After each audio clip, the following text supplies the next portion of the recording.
Hi, Carla. Good morning. Good morning.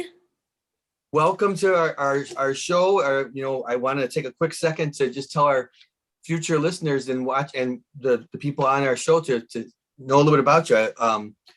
Carla Williams is with us this morning.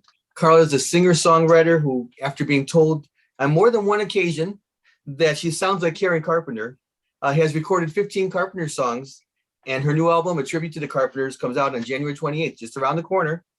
When you hear her voice, you'll understand that she was meant to do this. And I just thank you so much for your time today. Thank you for having me. This is My exciting. Thank my you. my pleasure. My pleasure. You know, when I talk to different people, so many musicians talk about how they got their start in the church. And I understand that that was the case for you at the age of 3.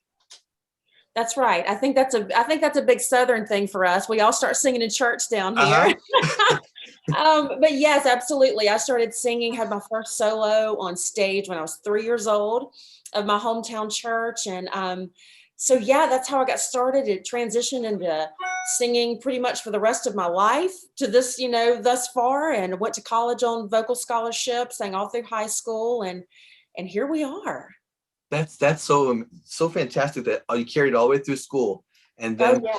was there a point through all of that where you were like, okay, I'm enjoying this, but I want to make this my career? When did that kind of happen? Was it from that first time on this as church, or was it a little bit later, or how did? No, it was definitely later in life. I knew that it was something that I always loved doing. I always wanted to do. I wasn't, I really wasn't sold on the fact of whether I wanted this to be my full-time career, if I wanted this is what was going to pay my mortgage and put food on the table for me and my family. To me, it's always been about passion. It's always been something that was just, music has been so, much a part of my life, my whole life, that it was just something that made me happy. And that to me, even going out, crazy thing is I did not even pursue this as a career or professionally until I was 30 years old. It's unheard of. Nobody does it that late in life. And even if they try, you don't really get the attention I feel like that a lot of older artists deserve, or things like that. But I tell you what, I have been blessed beyond measure. From the second I stepped into this at 30 years old to today at 44, and what has transpired along the way. So even when I first recorded my first album almost 15 years ago, it was still just about passion. It was a bucket list for me. It was just Uh-huh. something I wanted to do, had always wanted to record an album, and I did, was set up with some of the best top producers, and it just all happened to fall in place. One happened to be right here in my hometown, Mobile, Alabama. I had no idea that this gem of a guy lived literally 2 seconds down the road from me, that had accomplished so many amazing things in the music and film industry, Milton Brown. And then we moved, into him introducing me to my co-producer on that album, which was Steve Dorff, he's legendary singer, Sure, of songwriter, course, yes. producer, composer. And then that's when this whole craziness began for me. And we recorded the album. I signed with Lofton Creek Records out of Nashville. Crazy. Won new female artist of the year at the New Music Awards in Los Angeles. It's been a very surreal moment. And from that point on, it has just been an incredible journey, absolutely incredible journey. So it doesn't happen like this for a lot of people. And I know how blessed and fortunate I am. And I will always give credit where credit's due. Back to those first two guys that produced my first album and believed in me from day one, and still believe in me. They are still very, very much of my cheerleaders and supporters. So it's been wonderful. That is a great story, because you're right. I mean, it is so hard to break into the industry in general, but Yes. as people get older, for some reason, whatever it is about the industry, they're, I don't know what it is, but it's very difficult to break into it. Maybe as a singer, maybe as a songwriter behind the scenes, sometimes maybe it's Right. easier to get a song pitch, but even that's hard. But Right. to put together a performing career, a touring career, it's so difficult at any age. And it's all about everything being aligned. And like you said, the people that Absolutely. helped you along the way and never doubted you, they had faith in you all the way. Absolutely. Absolutely. And they did. And it has just been such an incredible journey so far. Very exciting. You've had so many great experiences that you mentioned a couple of them right Yeah. now. Is there any one specific experience that really helped you to realize that your professional career as a singer was becoming a reality? Like, this is really happening now, as this is not me in a studio recording. Now someone's hearing it. Now, any moment like that I was like, oh, this is the turning point. Right. And I think that happened when I signed with Lofton Creek Records in Nashville. And, working with someone of the caliber of Mike Borchetta. The Borchetta name is very prevalent in Nashville, and Mike and they were just absolutely incredible to me. They took me under their wing. They realized my age. They realized my fears of competing with a bunch of 18-year-olds. And even too, I had 3 children at that time back at home. And I remember what was such a turning point for me, and realizing that, so much goodness out there in this industry. It's hard, but there's so much goodness out there too, is having a conversation and a sit down with Mike Borchetta and Mark Maynard, at the time was my manager at the label. And I said, look, guys, I just want y'all to understand, I am 30. I do have 3 children back at home. So they are my number one priority.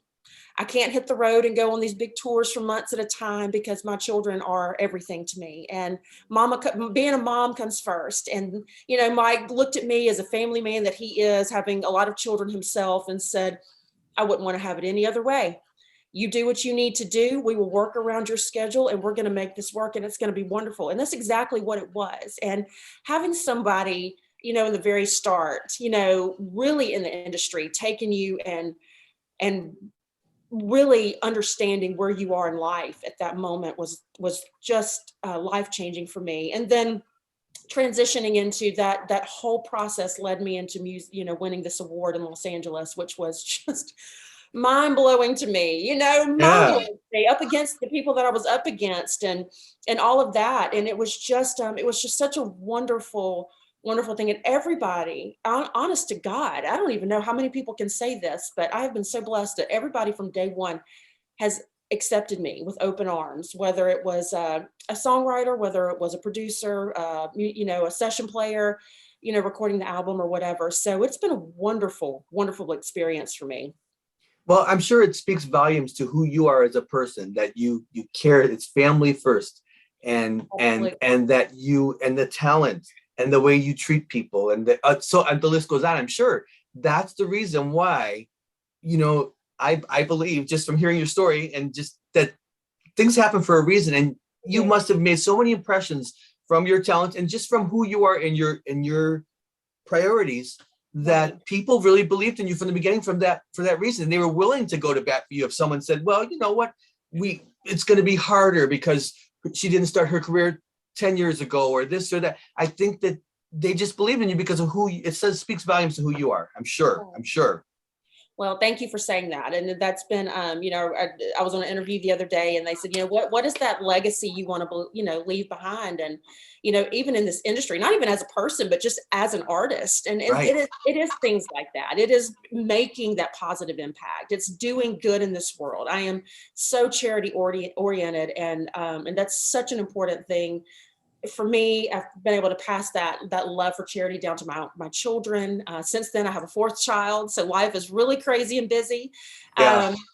But it's been wonderful. It's always been so wonderful. That's so great. It's such a great story.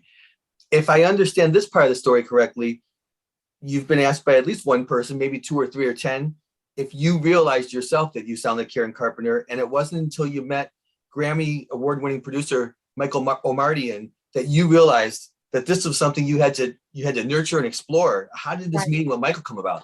Right. Well, when I first started, like I said, about almost 15 years ago, it was Steve Dorff that came to me the first time, because he had worked with Richard and Karen, and they had recorded one of his, or actually 2 of his songs. And he said, your low tones and your range, has anybody ever told you that you sound like Karen Carpenter? And I sat there and I was like, no, not really. Yeah. I'm just getting started in all of this. And I knew who the Carpenters were, obviously knew their music. Right. They were before my time, when they were really hot and heavy. And I think I was 5 when Karen passed away. And so it was not like someone that I had actually, grown up with, but I knew their music and my parents playing it and things like that. So back then I didn't realize what an honor for someone to say that to me was. Right. Fast forward to about 2.5 years ago, and Michael Omartian, and this is the craziest story. I decided to I took about a 5 or 6 year break to be mama. And that's just what I needed to do. And I still continued doing a lot of charity work, doing some shows locally and things like that. But I wasn't out on the road and doing, the big hitter stuff. But I was releasing singles here and there. And a good friend of mine that I had idolized, honestly, having grown up in church and loving worship music, the group For Him, which was based out of right here in Mobile, Alabama, the Okay, University sure. of Mobile, Yeah. and Truth, led by Roger Breland. There were 4 guys that peeled off from the group Truth and created For Him. Kirk Sullivan being one of them. He and I his wife and I we were runway models together. We did a lot of things together, but I was their groupie. Wherever For Him was, I was there. And Yeah. he molded and made my life as a young teenager, even into young adult, of their music and what they stood for. And it was just unbelievable. They just really were a huge part of my growing up. And my biggest dream was like, one of these days I'm going to record a song with one of those 4 guys. That's something I want to do. By the grace of God, I did. Kirk Sullivan and I had, we recorded a duet, or actually made it into a duet, but it was a song that I had the honor of writing with Steve Dorff, which is a big deal for me, having, being able to write with someone of his caliber. And Right. It was Kirk Sullivan that said, I want to introduce you to a producer friend of mine. And so that conversation began, and it was Tom Hemby. And so I met Tom. Tom actually ended up producing this duet on Kirk Sullivan and I called Love to Gain, which was my first Christian release. And so we did that. And then Tom ended up doing, a couple of other songs with me that along the way. And so we went on television to do some morning shows with these single releases. And sitting back here on these keyboards was a man by the name of Michael Omartian. And if anybody in the music industry knows Michael Omartian, you know what a legend he honestly is. And I had no idea who he was. And he'll laugh and tell you, I was like, I don't even know who you are. And so just the fact that he was sitting behind me playing for me was, an honor of my life. We got to talking that day in the green room right before we were going out to perform on TV. And he said, Carla, I've got to ask you something. He says, I was in rehearsals with you last night, in rehearsals with you earlier today. He says, anybody ever told you that you sound like Karen Carpenter? You have those low vocal tones and everything's just reminds me so much of her. And I said, well, you know what, as a matter of fact, at that time, almost about 12 and a half years ago, and Omar, and which we call Michael Omartian, it's Omar, and Steve had worked together. They knew each other well. And I said, Steve had told me this many years ago. And he says, I'm going to tell you something. A tribute to Karen has never been done. And you're crazy if you don't even attempt to go after this.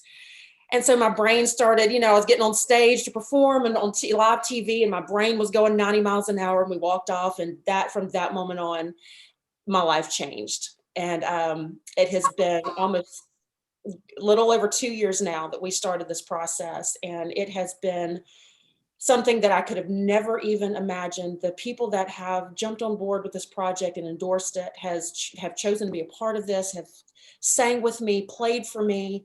The places I've been, Abbey Road in London, recording with the strings, the Nashville strings, Michael Omartian arranged every bit of that. Tom Hemby ended up producing the album. That has just been incredible. And just so many unbelievable guest artists are on this album. I've got to put in perspective for people who might not know Michael, like you said, because some of these people are behind the scenes and you might see their name on an album, but to really realize, I just wrote down a couple of the names of people because I'm just so thrilled for you that you're working with him, how that could catapult a career. He's worked for countless artists, Amy Grant, Donna Summer, Peter Cetera, Kenny Loggins, this guy here, Christopher Cross, who, he won 3 Grammy Awards with this album.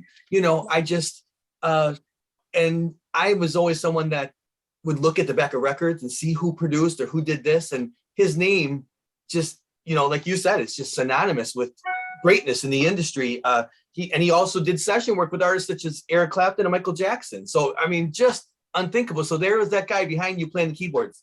Pretty neat. And propelling this whole album and getting the whole right. Amazing. It So has been amazing. It has been amazing. And somebody like him that has cheered me on, that encouraged me to do this, that, you know, it has just been unbelievable. Absolutely unbelievable. Nothing that I ever would have thought at my age could have ever happened to me. As I say, in, you know, in 2.5 weeks, I'm, you know, releasing the biggest album of my life. so It's exciting. crazy. So It's crazy. exciting. And that's been the biggest thing, and the great platform I feel like that I've been able to, you know, land on with this project is, it doesn't matter how old you are. If you have a dream, go for it. Go live it. Go at least try. You know, more than anything, just go try. Yeah, that's so true. So good for people at any age to hear, young or old, to hear that, because you know I always wanted to chase I'm a songwriter behind the scenes, and I always thought, well, you know, I may not be someone that would be on a stage at my age or whatever. You know, I might have passed that time for me, but you know, I knew there was a songwriter who won his first Grammy at 83. So I said, you know, I got some time. Right. That's right. We've got a little bit of time there. That's So right. I just don't worry about it anymore. I just keep plugging away and saying, if it Yeah. happens, it happens. If it doesn't, it doesn't. You know, Just do it. it's all there is to it. Absolutely. Yeah. Absolutely. When you decided to embark on this venture with this tribute album, when you listened to them and said, yeah, okay, let's do this. And Right. then you really start digging into these songs, this catalog, the breadth of music that the Carpenters had put together and recorded. How difficult was it to pick 15 specific songs from that vast catalog, even just, you know, just digging into it deeper than you had ever had, because this kind of was brought to you. So it wasn't like you're saying, oh, I grew up with all these songs. It was more like, let's go into what they did. I know their history, I know their legacy, but let's dig deeper. And how difficult was it once you started falling in love with specific songs? Absolutely. It was probably the hardest thing I've ever done. I remember how hard it was choosing songs for my first album. Because Uh-huh. to me, if you go back even 15 years, for the very first bio that it was ever written about me, the very first interview, the very first newspaper article or magazine article, it's always been that in order for me to sing a song on a stage, I have to have lived it. I read And that. Yeah. that is so, it's so important to me. I mean, I guess I could get on stage and sing any song whatsoever and really try to feel it and get into it. But there's a difference. If you've lived that moment, or you've lived even half the lyrics in that song, you can portray that to an audience like nothing else, you know, that you could Right. ever imagine. And as I would, and I did that with my first album, and that's where I kind of started and learned that process. And as I was listening to this catalog, I mean, I tell a lot of people their music and Richard Carpenter's mind and his brilliance behind every note, every arrangement, everything was, it's almost incomprehensible. It's almost perfection. And when you listen to music like that, and you gain so much more of an appreciation for it, I was overwhelmed. I'll be honest. I mean, I could make literally 5 more albums just off of their music, because Right. it's that good. I mean, it's really that good. But as I peeled it apart, trying to decide which of these songs I wanted to do, you know, you start with my mantra in life. What is it that I've lived? What are these songs that I can really get across to? And that's how the process began for me all over.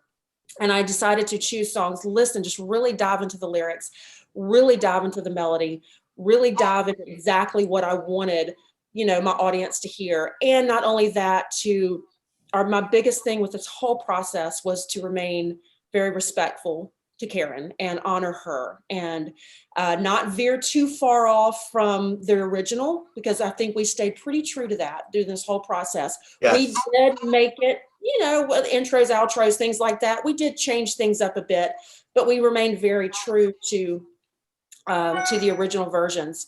So in choosing these songs, I feel like I chose 15 of those. If I was going to put that first album out, that, you know, not only were they the majority of their #1 hits, but just the songs that everyone knows, you know. And it's so Right. many times of, especially with me and in my generation that necessarily, you know, didn't grow up with the Carpenters music. It's, you know, a lot of people know the songs, but they had no idea that the Carpenters were the ones that sang it and recorded. Right. Right. And that happens a lot.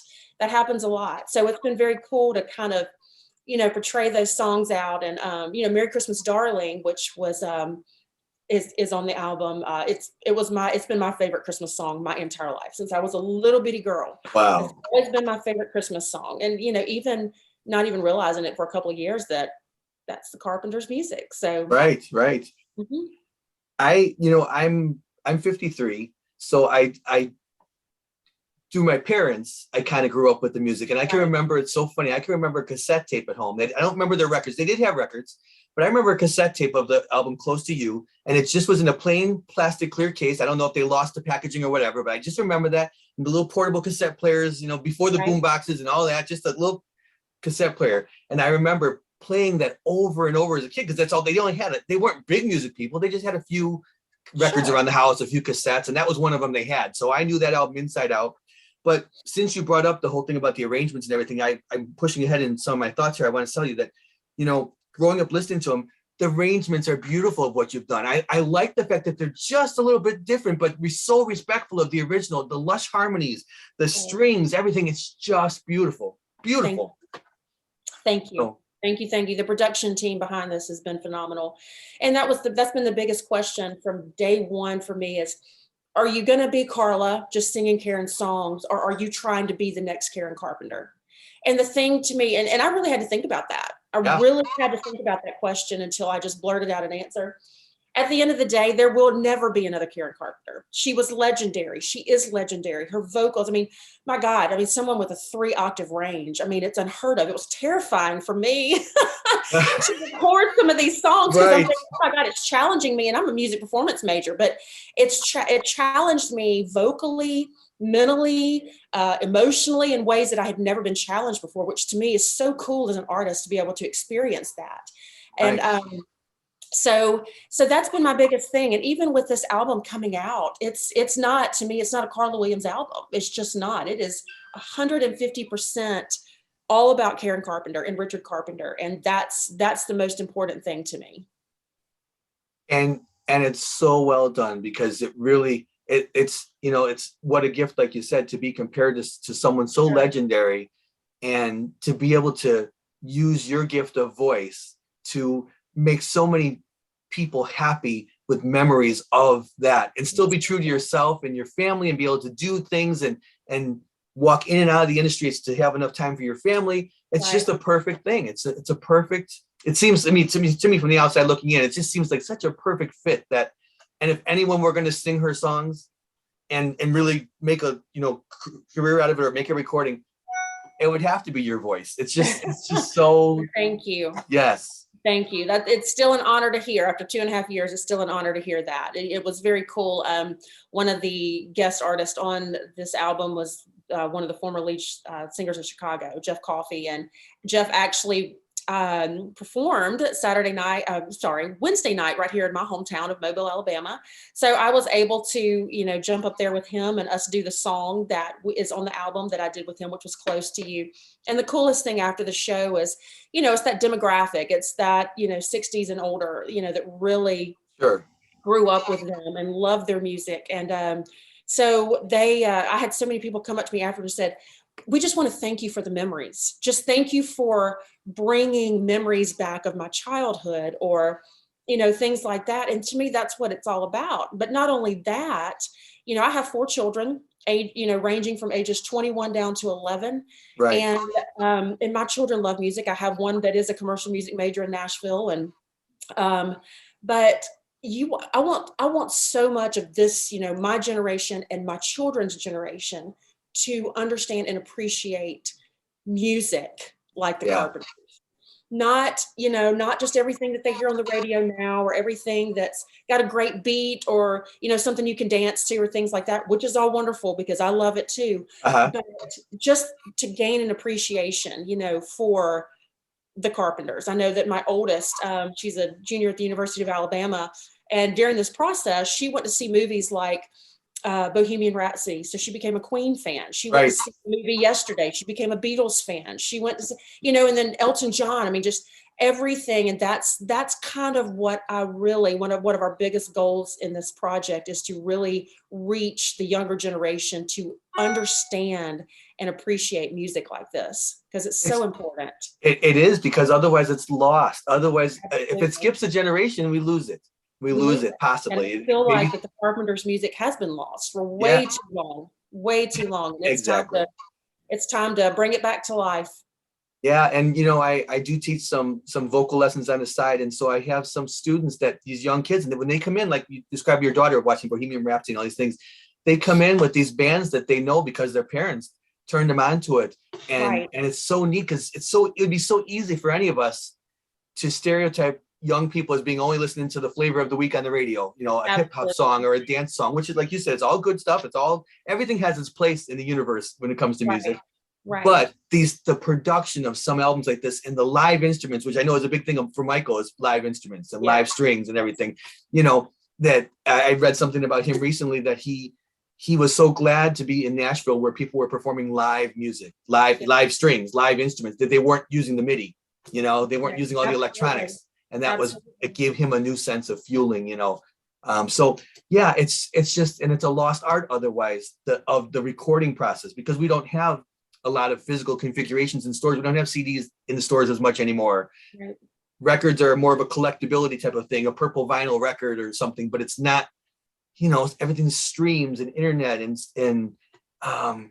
some of that could be lost if we weren't. Absolutely. Yeah, and it has been lost. I really feel like that. And my God, I mean, especially in the world that we're living in now, and all the all the good and the bad and the ugly, music is healing. I mean, and I Yes. feel like it brings people together when other things just can't bring us together. And I believe that. And and I'm also very involved in a co-owner and president and chief operating officer of a medical device company too. And as I say all the time, um, medicine heals the body, but music heals the soul. And I believe that with all that I am. And so we need it. We need it every single day and night. We need it.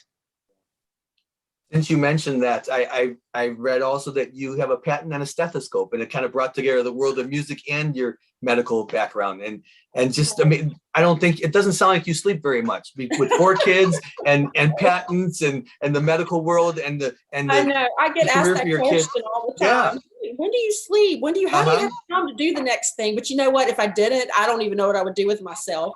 Yeah. Um, but yeah, life is busy, but it's good. And I just find something new and refreshing every single day, whether it is, having not, I'm not a clinical person. I've always been in operations. But in being in a clinical medical company and sitting back and watching this team that I'm, honored to work with on a daily basis, change the world of medicine, make advancements in ways that no one ever thought was possible. And then I get to experience that and I get to be a part of that. But then I get to also in turn go on the music side of the world, get to be a part of that too. And it's rewarding all the way around. So it keeps me going. That is my fuel. It all keeps me moving. The great variety, and variety, they always say as a cliche, is the spice of life, which I really do feel is so true. I couldn't work a job 9 to 5. I'm involved in so many different things like Right. you are, and Absolutely. I just couldn't do it. I just, day and night I'm doing something. So I understand that the road that Right. you're on with that, just life is to be lived and to try different things and to not be afraid to. So um I would imagine that you've had many pinch me moments. You talked about a couple of them, and is this really happening? But what was it like to walk into Abbey Road? You mentioned it before. You mentioned it earlier in our interview, that walking into Abbey Road and recording these songs, knowing that you were in the same space that the Beatles just created this unbelievable catalog of songs that will go on in history 200 years from now. Right. And that was probably the biggest, the most surreal moment of my life. And when this opportunity was presented to me, and Tom and Omar and myself were sitting there looking at each other like, and they had worked there before. So, but still, even them walking in there, whether that Right. was for the 5th time or the 10th time, it is a humbling experience. It's a feeling that comes over you that, whether that's just someone in the music industry like all of us that could actually appreciate that, or if that would be just anybody walking off the side of the road, walking into the studio that the Beatles recorded, I don't know. All I know is how we felt and how I felt when you walk in and it's just like, oh my God. I mean, and it's just musical history and being a part of that. And then I go back and I listen still to the strings on these 4 songs that we did at Abbey Road. And it's just like, oh my God, that's the London strings. I was there. We were there. And it's unbelievable to me. It was, and everybody in London with this project, I mean, everybody was just incredible. They were so kind. They're huge Carpenters fans over there. So it was, that had to have been the biggest moment of my career. Absolutely. Yeah, yeah. And if the walls could talk about all the recordings that, Oh my word, you know, yes. and different people, you know, that have been in that studio. It's not just been the Beatles. There's so many. It's such a historic, like you said, the history of that Right, building, and it's just right. so amazing. Um, you talked about "Merry Christmas, Darling" as being, you know, the big song that was pushed as a promotional song for this album upcoming in December of, you know, during the holiday season, and as it was a duet with Billy Dean. How did that Yeah. come about with Billy Dean? You know, it's crazy. We well, to kind of backtrack to the other guest artists on the album, when uh when we decided to kind of get together and say, okay, how can we bring attention and awareness to this album? Being, you know, someone that I had put out a couple of songs, I had won an award, I had been a part of a record label, but I'm still a very unknown artist. And I'm okay with that. I'm fine with that. I always wanted to be in the background. It was never about fame and fortune to me. It was just something I loved. Sure. And as I look back, and you know, and Billy Dean is the one that said this perfectly on stage the other night at one of our shows. He said, you know, for Carla, this was a 150% passion project. And that's exactly what it is. And he described that so beautifully on stage of, this wasn't about anything except her bringing honor to Karen and Richard Carpenter. And so all of the people that have chosen to be a part of this project, Sir Cliff Richard, I know. It's just amazing. you know, and the thing about that, and again, I've had the honor of meeting Cliff, and we recorded together in Miami, and he is um, talking about a legend, you know, considered the most successful British pop artist of all time, sold over 350 million records. I mean, like, what are you doing on my album? Like, what are we doing?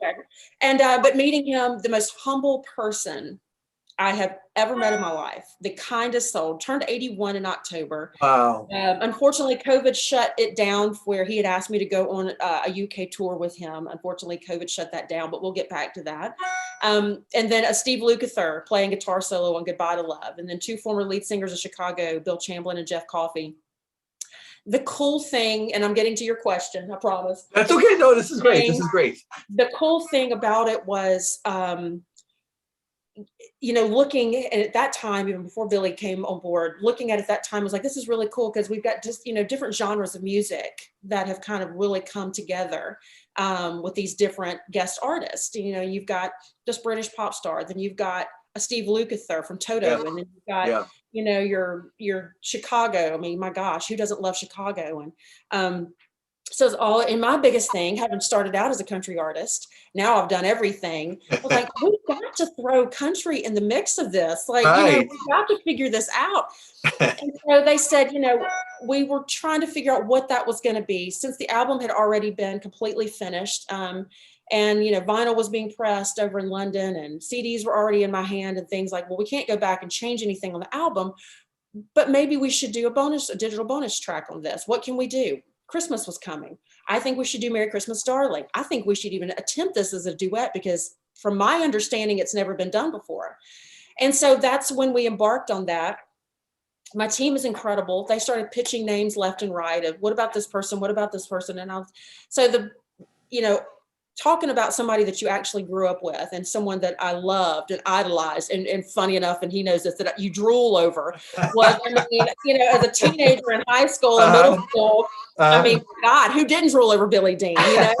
And so that was the big joke between us. And so when they said his name, I was like, oh, he would never do this. I mean, this is silly. I mean, like, he's busy, you know, he's, you know, retired down in Florida now and just playing when he wants to play and doing what he wants to do. But sure enough, Billy graciously agreed. And we met for the very first time on set, you know, doing our music video. And I was like, all right, this is going to be really comfortable or really awkward. So here we go. So we hit it off, having Billy and somebody in the, you know, legend in the country music world, being a part of this album. I mean, you know, not that he's necessarily on the album, but he's still a part of this project deeply. And he's a huge Carpenters fan. I mean, we have just listened to music together, and the Carpenters music together, and have just talked about it. As a matter of fact, in Arkansas, Billy and I did a show together in Arkansas back in December, and it was incredible. I was able to do several of the Carpenter songs for the very first time out in public. before the release. He did all of his hits. We did our song Merry Christmas Darling, and we also did Close to You together. And it was just like we had sang that song together a million times over the past 20 years, and because their music is so easy, it's so easy to love and it's so easy to get into. And so having Billy on this project has been absolutely incredible. The single did well. The music video, I felt like really reached and touched a lot of people, because it was funny because like, how in the world can we make Merry Christmas Darling this romantic? Because it was a very romantic video, but everybody loves the song, and everybody, we talked about whether it's families that are separated by military life, or it's families that have unfortunately lost loved ones during COVID, or any type of disease that we deal with. I mean, it is people that long for each other over the holidays, and especially at Christmas. And so it was a very, very special time for us and for me to do that, and especially with him.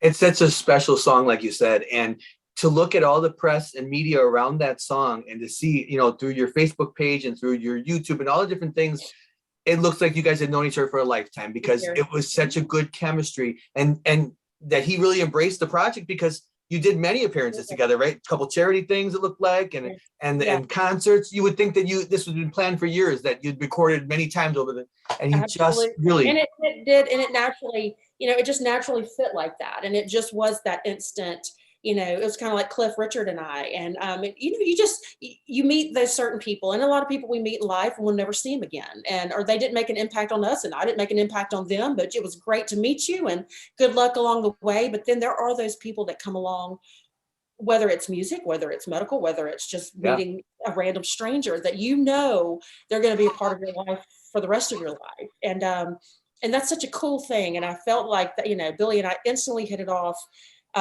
Again, felt like I had known him my entire life. I felt like we had sang together for 20 years. But it's been incredible. I mean, everybody along the way on this project has just been absolutely incredible.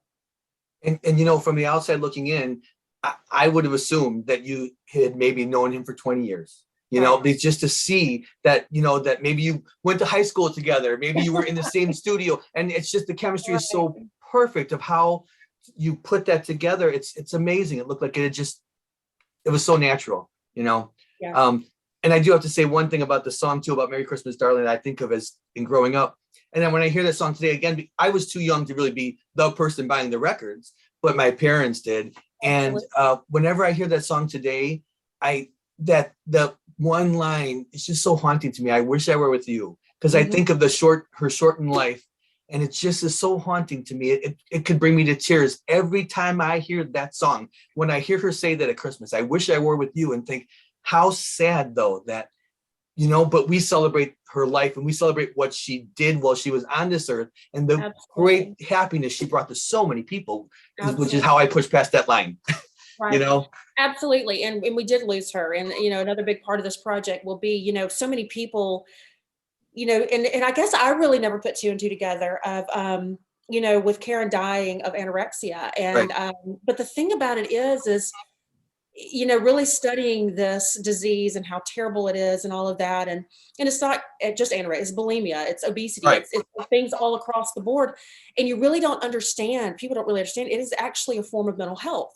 Yeah. And so, which is so important to me. And so a big part of this project will actually, we will do whatever we can to bring awareness to that, form of mental health, whether it is anorexia, bulimia, obesity, whatever that is, those that need help with that, people that don't understand it, people that don't even understand that it is a mental health situation, but bring awareness to that, try to get resources to help in that situation. Charity is a huge platform of mine all across the board, and I've been involved and still involved with so many beautiful charities. So that's something to really look forward to, is bringing awareness to that world, because of Karen. Well, God works in mysterious ways, and obviously, going through your life in the church and recording as a Christian artist and living your life on that path with God, he does some interesting things, doesn't he? Sometimes it's almost like it's a meant to be, that you're in the process of doing what you love. Absolutely. You're touching people's emotions, and you're also you'll be able to help them with those issues. Sometimes you'll be reaching somebody. If you reach one person that way, then it was meant to be. Absolutely. I believe that with my whole heart. And I feel like, working with the people that I worked with, and I've said this 1,000 times, whether it's on stage or in an interview, it's so much of this, well, I say so much, all of this has been completely divine intervention. And I know that. And I know that God put all of these people on this album for a reason. I know that he put me with these people. He introduced me to these people. He, has me on this project for a very specific purpose. And whatever that is, I'm open to it. And I'll definitely receive that calling for it. But I feel like it's going to be life-changing for a lot of people. I just know you're right. I just know it. And it's the beginning of an amazing journey that you're about to embark on, 2 years in the making, the record and everything. What's your favorite song on the album, from the viewpoint of the compositions? I mean, that's probably a really hard question in a sense, because there's a reason for each one that you picked. Right. But is there a favorite song that you just really like every time you hear it? And not so much from even like the production of it or anything, but just the composition that, oh my goodness, this is me. Like you said, you followed your life with these songs. These songs are songs that mean something to your own life. You've lived these songs in a sense. Right. I've been asked this question, and it's hard for me to answer exactly what it was. I have to say, and it's not even necessarily the maybe when I say this song, necessarily even the lyric behind it, or why maybe this one would come out to me as a favorite. I think it was more of the simplicity, I would say, of the music behind it. You've got Superstar that's massive and big. You've got Yesterday Right. that's massive and big, and you've got so many of these legendary songs that multiple artists have recorded, like Just Fall in Love Again, that my former producer wrote, which Anne Murray had recorded it previously, Dusty Springfield. I mean, these legendary names. Mm-hmm. But then you move down to a song, the song I Need to Be in Love. And the reason that I loved that song so much was more the fact it was literally me and my producer that played the guitar and just made it simple. And of course, we've added some to it, but it's so neat to me. It doesn't always have to be the big production. It doesn't always have to be the big band. It doesn't always have to be the full orchestra.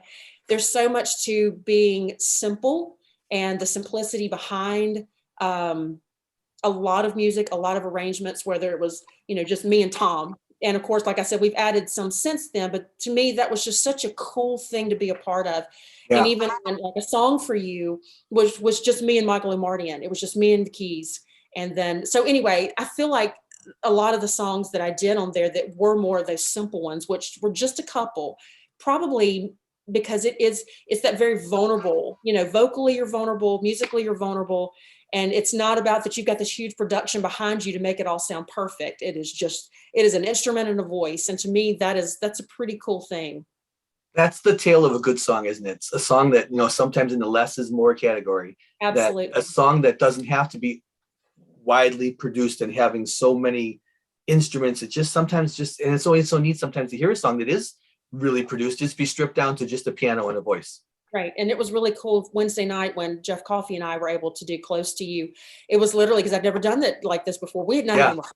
Like we literally, I walked up there like, all right, well, here we go. If we mess up, y'all just go with it, because we don't, but it was an acoustic version. It was just him playing the piano. The guitar. Right. And it was the coolest sound. I mean, you take this big production and you just bring it down to literally an acoustic guitar and two voices. And it was incredible. I mean, it was just so, and everybody was just like in awe, because they don't get to hear it like that. Right. They don't hear the raw version of it like that. So really super cool. I always enjoy hearing those songs brought down to, the finest bit. It really makes you realize how it came together and all of that. Right. Just so neat. Right. I want to respect your time this morning. You've been so gracious with your time. I just have a couple quick questions. So wonderful. Sure. I just wanted to ask you, I know you mentioned the possible tour in the UK with Sir Cliff Richard. Who I heard, by the way, too, that he said that when he would go into Abbey Road Studios, he would be sparring with Paul because he wanted a certain studio they were using. Isn't that funny? I know. He told us those stories of being at war a lot of times with the Beatles. I'm thinking, just the fact that you can say you were at war with the Beatles, as you know, is pretty cool to me. So that's awesome. Yeah. So I know that you have plans, hopefully, to get that tour once the conditions are right. How about in the States here? As we kind of figure out what's going on and sort through this latest time in our medical, history here, right. Plans to do a little bit of live shows in the States. Absolutely, absolutely. That is our number one goal and focus right now after we get this album released. And of course, we don't know. And I tell my team all the time because we have these sit downs. I'm very into, my team's all across, all over the board. We got Keith Hagan, my publicist, is in New York, and then half my team's in Nashville, and then my manager's in Atlanta. So we're all over, but we really try to come together Sure. more often than not to get face to face with one another and really plan out what this is all going to look like. And as we talk about all the time, there's a lot of places that aren't booking, but there are a lot of places that are. And especially down here in the southern states, and Alabama, Florida, and things like that. People are continuing to book because Yeah. people want the music. There are fans that they need it, they want it, they desire it. And they're gonna pay to go see that because they want to see it so bad. So yes, the answer to your question is yes, we will start these tours. We will go ahead and, get things on the books that people that are booking out. We're in contact with an agent in the UK. He, everything's a little iffy over there, but they are starting to book out in September, October. So we'll go ahead and get some tours over there on the books for maybe a little bit later in the year. But yes, US. Just check my website and all my social media pages, music wise, and we'll definitely start getting those dates on the calendar.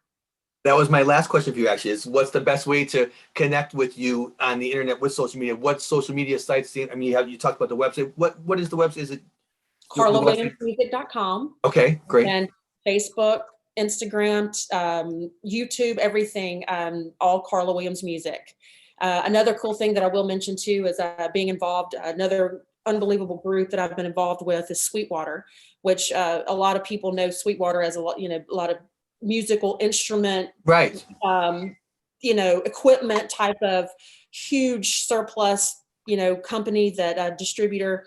But Sweetwater's also opened a recording studio in Fort Wayne, Indiana, and it is. I thought that it's like a country in itself when I went to Fort Wayne for the first time because it's nothing but fields everywhere. You look to your left, right, front, and back. It's just empty. It's just fields, and then you pull up to this building that looks like the size of 3 countries put together. I'd never seen anything like it in my life. It had to have been the coolest place I had ever been to. Literally, 3rd story down to the 1st story. Their employees have 3 ways to get down: the stairs, the elevator, or they have a slide. Neat. How neat is that? That's wonderful. It is the coolest place. They keep it alive. They keep it, it's just, they have their own health clinic in there. They have restaurants. I mean, it's like a whole world in itself. But I was able to go and we tracked 3 songs at Sweetwater. So I always give credit where credit's due for these people that brought me in and really have believed in this project. And, but we did. Sweetwater encouraged me. We feel like this is going to be a pretty cool experience for you. This was before anyone got involved. This was before London. This was before anything. But they saw the vision and they said, "We think that you should. We're going to introduce you to somebody we think that should document this for you." This entire process. And we did. We started that process. I have about a 14-minute documentary that will be put out pretty close to the album release that really goes through every single person I've worked with, every studio I've recorded in, and has just told this whole story of how this all came about, and interviews with the people that are on the album. And highly encourage everybody to check that out once this all gets released because it's pretty amazing. It's really amazing. That sounds great. I mean, I enjoyed watching the 1-minute video of the songs, and I think I saw it maybe on your Facebook page. It was about 1 minute and kind of a montage of a couple of the songs in the studio, and let alone 14 minutes of just really digging into the process of how it came together. It's a great story to be told. Great story to be told. Yeah. I live in Chicago, so I'm not that far from Fort Wayne. So that sounds really, I mean, I grew up getting the catalogs because I'm a musician. I said, I grew up getting the catalogs all the time, and I did not realize they were so close to me. They're about 3-4 hours. I know. I tell everybody, if you ever have the opportunity just to walk into Sweetwater, you have to do it. It is just the most unbelievable place I've ever been. I mean, it's like a theme park. I mean, it was crazy. And everybody there has been wonderful. I mean, everybody has just been so wonderful with this whole project. And I just have to believe from speaking with you this morning, the reason why everyone has been so wonderful is because you've been wonderful back to them. It really says volumes about you. Well, thank you. Thank you for saying that. Thank you for saying that. That means a lot to me. I love what I do. I appreciate those that work hard. I appreciate the music industry. People giving me a chance at 44 years old to live a dream like this is unheard of. And I will always, even like I said, back to 15 years ago, my first two producers, I will always give credit where credit's due, because I would not be here if it were not for them. I would not have been able to meet so many people along the way. And then that person introducing me to the next person and to the next person, and how it's just been like, a domino effect. I have just constantly been blessed meeting, and trust me, all of the, whether it's a session player that had worked for the very first time. I mean, from those new in the industry to these that are very seasoned in the industry, I'm just appreciative of every single one of them. And, engineer assistants. I mean, I hug them and tell them thank you. And because everybody's worked so hard on this project. It has been a labor of love, a lot of blood, sweat, and tears, and money. Yeah. That goes right. That's part of it too, for sure. Huge sacrifice for me and my family, but it has been well worth it, and we just can't wait to see the outcome of it. Well, it's just so exciting, and I just so appreciate getting the opportunity to talk to you. I can't wait to watch how people will embrace this project when it gets out to the public, and really, and between the EPK and the tour and all of that. It's just really going to be an exciting thing to watch, an exciting journey. Right. Yeah, it is. It's been incredible. I had to tell you, and I'll end it with this. One of my biggest things that I really was so important to me from the start was what Richard Carpenter was going to think. He's very much alive and well in California, and a couple of months ago we realized he's been a hermit for so long. We haven't heard from him. We haven't seen him. We haven't heard, and it's like I put this project out, and then all of a sudden Richard's, releasing a book, and then he's releasing an album of just him playing the Carpenter's music. It's incredible. And so, but my biggest thing is I didn't want him to look at me going, being the first person to do this, like really, really do this. There's just a lot of tribute bands out there. I mean, Sure. There's people that sing their music, but for somebody to actually go in as, okay, I've been told I sound like her. Now let's put an album out. And again, to me, it has nothing to do with me. It's all about respect and honor to her. But my thing is I don't want him to be bothered by this. I don't want him to be upset by this. I don't want him to have anything negative to say. I don't want him to think that I'm trying to take his sister's place, and and things like that. And it bothered me for a while. Finally went to my team with it. And I said, y'all, I know y'all are going to think I'm crazy, and that's okay. I've been called worse. So, I said, but I just, I just feel like we need to try to reach out to Richard Carpenter. Not that we have to have his permission to record this music or anything like that, but I just feel like it's just something I want to try to do. Michael O'Marty and Heaven had worked with them before. So Right. Do it. We'll give it a shot. I mean, all we can do is try. We gave it a shot. Omar sent a wonderful email talking about him working with this artist, Carla Williams. She's been told multiple times her voice is so familiar, both so similar to Karen's, and blah, blah, blah, blah, on and on and on. Very lovely email. And about a month went by. We didn't hear anything. And I was like, oh gosh, all right, well, we tried. And so in that email, he had said, we have some very rough MP3s. We've just started this project. We would love for you to hear them and give us your feedback. And month passes by. Omar calls me. He says, you won't believe it. Richard Carpenter just responded. And he said that he wanted to hear the music. And then I got nervous all over again. I was like, oh God, it's easy to say, do you want to hear it? But now he is hearing it. And so I was a nervous wreck. Another month goes by, we didn't hear a thing. And I thought, oh gosh, well, we're going to keep pushing forward and doing what we need to do. A month later, Omar calls me and says, got a response back from Richard's assistant and said that he had listened to the MP3s. And when I tell you the rough of the rough, I mean, these were rough. These were like the first 3 songs I did. I was still getting my groove of it, still really trying to figure out this whole, where is this project going type of thing. And, anyway, he wrote back and he says, I've listened. She delivers these songs extremely well, and I wish her the best. And so that was like, that's all I needed. I just Yeah. needed a blessing. I just needed to know he was okay with what I was doing.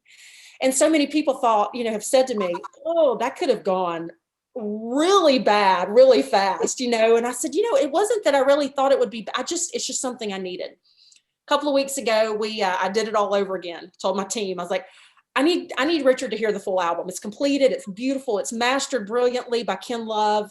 It's, mixed wonderful. Just everything I feel like is just top notch on it. And so my manager sent Richard an email again and said, we have completed the album. It's being released January the 28th. He had not heard anything since 2019. Right. And he wrote back literally within 24 hours and said, I would love to hear the project. Please send it. And so we have sent it just a couple of days ago. So fingers crossed, lots of prayers. He's going to come back and say, I still love it. He is gonna just love it, Carla. Oh my goodness. So, but How, just the fact that he responded, he didn't have to respond. He didn't have to say anything, but just the fact that that he took the time, to even respond and even listen was pretty powerful to me. So again, it's just those puzzle pieces just keep falling into place of bringing honor to her, and I'm so proud of it. you can't get any closer to an endorsement for what you're doing than Richard Carpenter. That's about as close as you can get. And how neat, because they're, think of all the people that they've interacted with over the years, all the songwriters, producers, fans, Yes. and how do it's that the fact that you reached him and that he loved it. I know he'll love the music. I know he'll love it. The fact that he acknowledged it the first time, that's just, oh my god. And like you said, the rough of the rough at the beginning, and now this beautifully produced record. Right. Yeah, it's night and day with what he heard versus what he's listening to now. So that it just really makes me proud. It really makes me proud for her, him. So because it's really what it's all about. Like I said, this is not a Carla Williams album, and has honest to goodness, it has nothing to do with me at this point, moving forward. It's strictly bringing light to her, bringing that love back to her, people appreciating her music and Richard's music, and what they actually brought to this world musically was just life-changing for a lot of people. And it brings back a lot of memories, good memories of music back then, and how and even now with people hearing it. So it's really like God has made you the vessel to transmit this to people, to that you are the person that brings it to them through. It's really something, and so happy for you, truly, so genuinely happy for you. Thank you. This has been an incredible interview. So nice to meet you. This has been wonderful. Thank you so much. Oh, I thank you for your time, and I hope we could talk again after the album is out and people are and the people are hearing it and enjoying. I hope we could talk again and what is it like on the other side of the record being released? Right. Would love that. Would love that. Thank you so much. Thank you, Carly. You have a great day. You too. Bye-bye.